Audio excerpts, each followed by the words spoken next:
चक्रवाती तूफानों का अपना एक इतिहास रहा है। ये तूफान उठते तो समंदर में हैं, लेकिन पूरी धरती को हिलाकर रख देते हैं। फिलहाल खबरों में है गुलाब चक्रवात, जिसको नाम दिया है हमारे पड़ोसी मुल्क पाकिस्तान ने।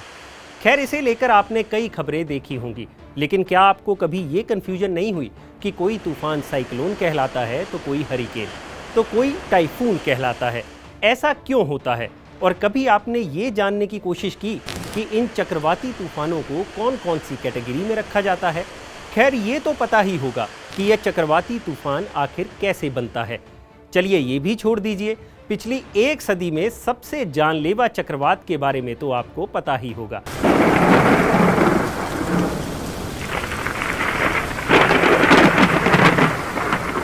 अच्छा, अब ये मत कहिएगा जो संस्था तूफानों का डेटा जुटाती है उसके बारे में भी कोई जानकारी नहीं। अच्छा, नहीं पता? चलिए छोड़िए, अगर नहीं भी पता तो क्या, हम हैं ना। आज अनकट पर आपको हम देंगे इन सभी सवालों का जवाब। नमस्कार, मेरा नाम है भूपेंद्र सोनी। सबसे पहले बात करते हैं साइक्लोन, हरिकेन और टाइफून की। अक्सर लोगों को ये गलत फहमी होती है कि तूफान कितना जानलेवा है, इस आधार पर उसे साइक्लोन, हरिकेन या फिर टाइफून की लिस्ट में रखा जाता है, लेकिन ऐसा बिल्कुल नहीं है। तूफानों को क्या कहना है ये उसके ओरिजिन के आधार पर तय होता है, यानी तूफान कहां से उठा है इसी के आधार पर तय होता है कि उसे क्या कहना है। जैसे अगर तूफान नॉर्थ अटलांटिक ओशन और नॉर्थ पैसिफिक ओशन से उठा है तो उसे हरिकेन कहते हैं।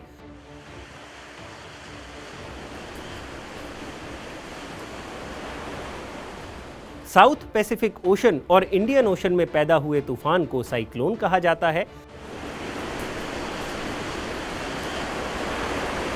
और अगर तूफान नॉर्थ वेस्ट पैसिफिक ओशन से उठा है तो उसे कहते हैं टाइफून।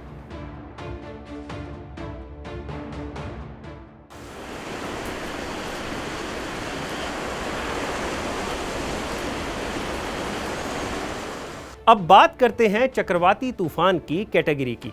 तूफान किस कैटेगरी का है ये डिसाइड होता है हवा की स्पीड के आधार पर। सैफिर सिम्पसन हरिकेन विंड स्केल के मुताबिक तूफान को 5 कैटेगरी में बांटा गया है। अगर हवा की स्पीड 119 से 153 किलोमीटर प्रति घंटा है तो उसे कैटेगरी 1 का तूफान कहा जाता है। कैटेगरी 2 तूफान में हवा की स्पीड 154 से 177 किलोमीटर प्रति घंटा रहती है। वहीं कैटेगरी 3 में हवा की स्पीड पहुंच जाती है 178 से 208 किलोमीटर प्रति घंटा। कैटेगरी 4 में हवा 209 से 251 किलोमीटर प्रति घंटा की रफ्तार से चलती है। वहीं अगर हवा की स्पीड 252 किलोमीटर प्रति घंटा या उससे ऊपर हो तो उसे कैटेगरी 5 का तूफान कहा जाता है। यह चक्रवाती तूफान की सबसे खतरनाक कैटेगरी होती है।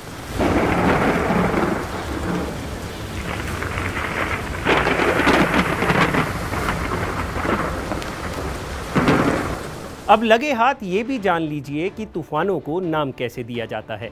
तूफानों को नाम देने का चलन शुरू हुआ 1950 के आसपास। असल में तूफानों को नाम देने का सबसे अहम कारण था कि जब इन चक्रवातों की सूचना दी जाए तो उन्हें आसानी से पहचाना जा सके, क्योंकि नंबर की जगह नाम से पहचानना ज़्यादा आसान रहता है। सबसे पहले साल 1953 में अटलांटिक में उठने वाले तूफान, जिन्हें हरिकेन कहा जाता है, उन्हें नेशनल वेदर सर्विस यानी NWS द्वारा तैयार की गई अल्फ़ाबेटिकल लिस्ट के आधार पर नाम देने की शुरुआत की गई।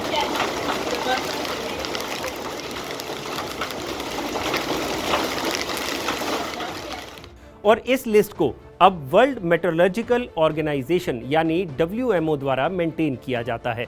WMO यूनाइटेड नेशन की एक विशेष एजेंसी है जो ग्लोबल वार्मिंग से लेकर चक्रवातों तक का डेटा मेंटेन करती है और चक्रवातों पर नज़र रखती है।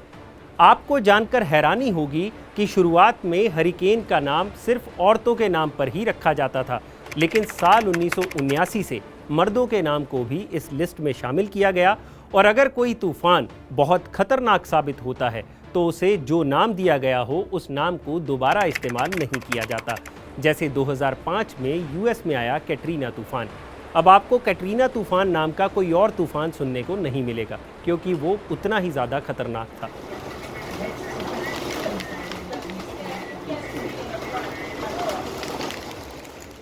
लेकिन ये तूफान बनते कैसे हैं, इस बारे में जानना भी ज़रूरी है।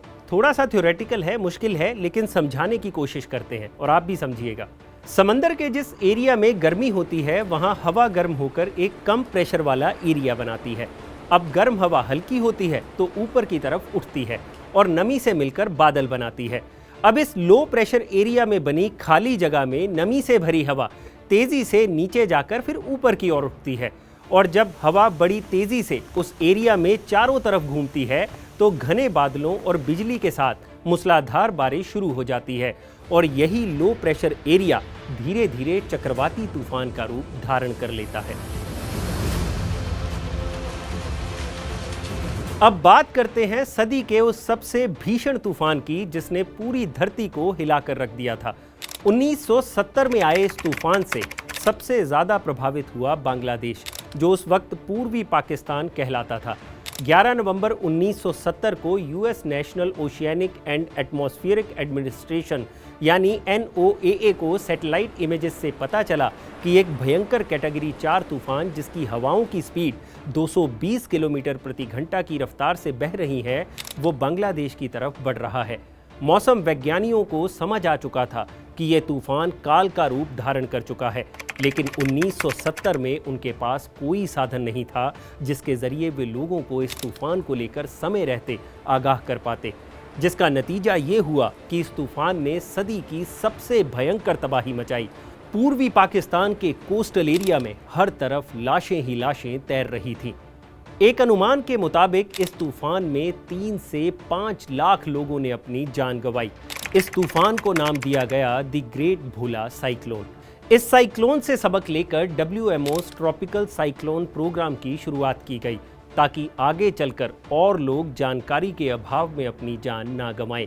डेटा की बात करें तो WMO की 2020 में छपी एक रिपोर्ट के मुताबिक पिछले 50 सालों में दुनिया भर में 1942 चक्रवाती तूफान रिकॉर्ड किए गए, जिनमें 7,79,324 लोगों ने अपनी जान गंवाई और लगभग 1,407 बिलियन डॉलर का आर्थिक नुकसान हुआ।